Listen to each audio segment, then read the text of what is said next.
శాసన మండలిలో ఎమ్మెల్సీ కవిత భావోద్వేగంగా మాట్లాడారు. ఓ వ్యక్తిగా బయటికి వెళ్తున్నానని, బలమైన శక్తిగా మళ్లీ చట్టసభల్లోకి వస్తానని కవిత శపథం చేశారు.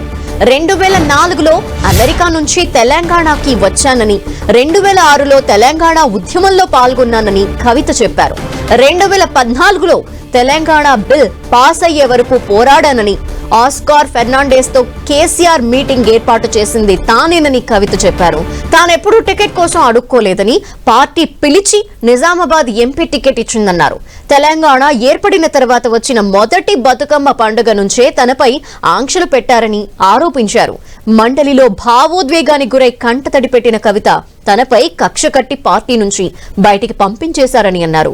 సచివాలయం నిర్మాణంలో అవినీతి జరిగిందని, సిద్దిపేట, సిరిసిల్ల కలెక్టరేట్ల నిర్మాణంలోనూ అవినీతి జరిగిందన్నారు. కేసీఆర్ పై కక్షతో తనని జైల్లో పెట్టారని, ఆ సమయంలో పార్టీ తనకి అండగా లేదని విమర్శించారు కవిత. ఉరితీసేవాడినైనా చివరి కోరిక అడుగుతారని, కానీ తనని ఏం అడగకుండానే పార్టీ నుంచి సస్పెండ్ చేశారని కవిత తెలిపారు. తనది ఆస్తుల పంచాయతీ కాదు, ఆత్మగౌరవ పంచాయతీ అన్నారు. కష్టకాలంలో పార్టీకి అండగా ఉన్న వారిని ఆగం చేశారని, ఉద్యమ ద్రోహులకు రాజకీయ పునరావాస కేంద్రంగా బీఆర్ఎస్ మారిందని కవిత విమర్శించారు.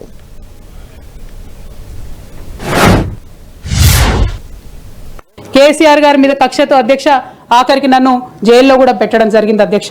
అయినప్పటికీ ఏనాడు మా పార్టీ నాకు అండగా నిలబడలేదు అధ్యక్ష. 3 సంవత్సరాలు నేను ఒక్కదాన్నే ఈడీతోని, సిబిఐతోని అనేక అంశాల్లో కొట్లాడుకున్న తప్పితే ఎక్కడ కూడా పార్టీ అండగా నిలబడలేదు అధ్యక్ష.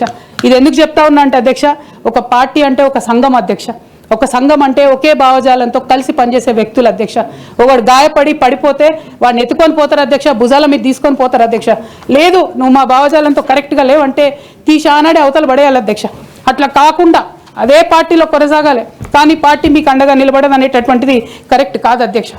ఇటువంటి గౌరవాన్ని నాకు ఇచ్చినటువంటి బీఆర్ఎస్ పార్టీకి, అట్లానే నిజామాబాద్లో నాకు ఓటు వేసి గెలిపించినటువంటి మా ఎంపీటీసీ, జెడ్పీటీసీ సభ్యులకు ధన్యవాదాలు తెలియజేస్తూనే, నాకు ఇచ్చినటువంటి బాధ్యతను నేను నిర్వహించడానికి అదే బీఆర్ఎస్ పార్టీ నుంచి నాకు అనేకమైనటువంటి కట్టుబాట్లు ఎదురవుతూ ఉన్నాయి. కాబట్టి ఆ పార్టీ ద్వారా సంక్రమించినటువంటి పదవిని పెట్టుకోవడం అన్నది నైతికత కాదు. కాబట్టి ఆ పార్టీ ఇచ్చినటువంటి పదవికి రాజీనామా చేయాలని చెప్పి నిర్ణయం తీసుకున్నాను అధ్యక్ష.